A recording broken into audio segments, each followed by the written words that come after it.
Hey guys, चलिए शुरू करते हैं हमारा आज का टॉपिक जो है quick revision about Thevenin theorem.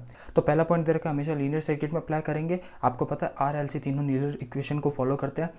अगर ये थ्योरम हमेशा आपको एक नेटवर्क इक्विवेलेंट सर्किट दे दे, कैसे देखिए, आपको किसी भी सर्किट में किसी भी ब्रांच में पूछा जाएगा करंट या वोल्टेज की वैल्यू, तो उस केस में आपको क्या करना है, इसका प्रोसीजर होता है जो आपको पहले से पता होगा।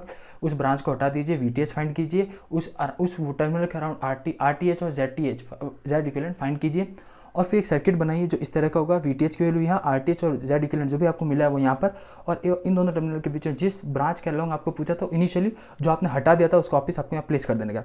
अब इसमें टोटल 3 तरीके से जो इसका मॉडल 3 होता है जिससे आपको पूछा जाता है थेवेनिन थ्योरम निकालने का। एक होता है जिसमें ओनली इंडिपेंडेंट सोर्स दे रखा होता है, इंडिपेंडेंट सोर्स।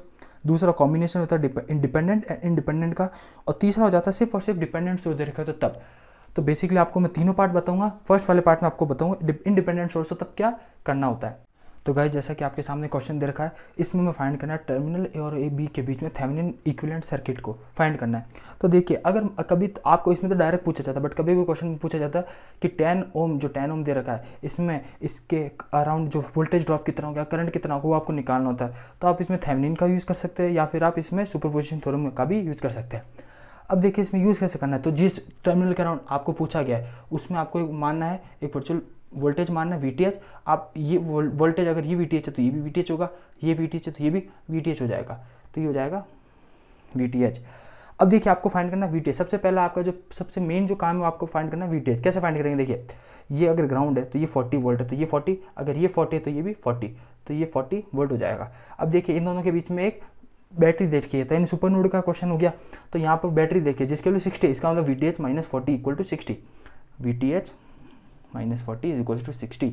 तो यहाँ से वीटीएच की वैल्यू कितनी हो जाएगी, 100 वोल्ट।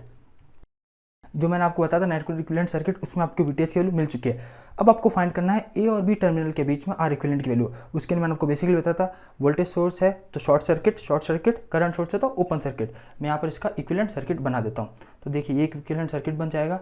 ये 50 ओम है, ये शॉर्ट सर्किट, ये ओपन सर्किट, यहाँ पर आ जाएगा 10 ओम। इसके बाद में ये टर्मिनल जिसके अराउंड हमें पूछा गया है ए और बी। अब हमें फाइंड करना है यहाँ से आर इक्विवेलेंट। ये है 10 ओम। अब देखिए कैसे मान होगा, ये 10 ओम, ये 50 ओम और ये शॉर्ट सर्किट। अब देखिए कभी भी आपको शॉर्ट सर्किट के बीच में दो टर्मिनल है, दोनों टर्मिनल के बीच में अगर आपको कितने भी रेजिस्टेंस उनका कोई सिग्निफिकेंस नहीं रहता है, तो उस केस में जो आर इक्विवेलेंट आ जाएगा वो हो जाएगा 0। कैसे हुआ 0 मैं आपको बताता हूँ। देखिए एज्यूम कीजिए ये अगर यहाँ पर नहीं होता तो 10 और 50 दोनों पैरेलल होते। अगर 10 और 50 पैरेलल है तो उस केस में जो भी वैल्यू आएगी वो 10 से कम होगी। अब ये 10 से कम होगी। अब देखिए शॉर्ट सर्किट का मतलब आर 0 हो जाता है, तो 0 और 10 से वैल्यू कम, जो भी वैल्यू अगर आप इन दोनों को सॉल्व करोगे तो मिनिमम से कम आएगा। मिनिमम तो 0 है, 0 से कम क्या होगा, नेगेटिव में थोड़ी आएगा, तो आंसर 0। अब इसके बाद में यहाँ पर एक वैल्यू बना लीजिए वीटीएच जिसकी वैल्यू 100 वोल्ट दे रखी है। यहाँ पर एक आर इक्विवेलेंट जिसकी वैल्यू 0 दे रखी है, यानी ये भी शॉर्ट, और ये टर्मिनल ए, ये टर्मिनल बी, ये टर्मिनल ए, टर्मिनल बी। बस तो ये हो जाएगा आपका नेटवर्क इक्विवेलेंट सर्किट।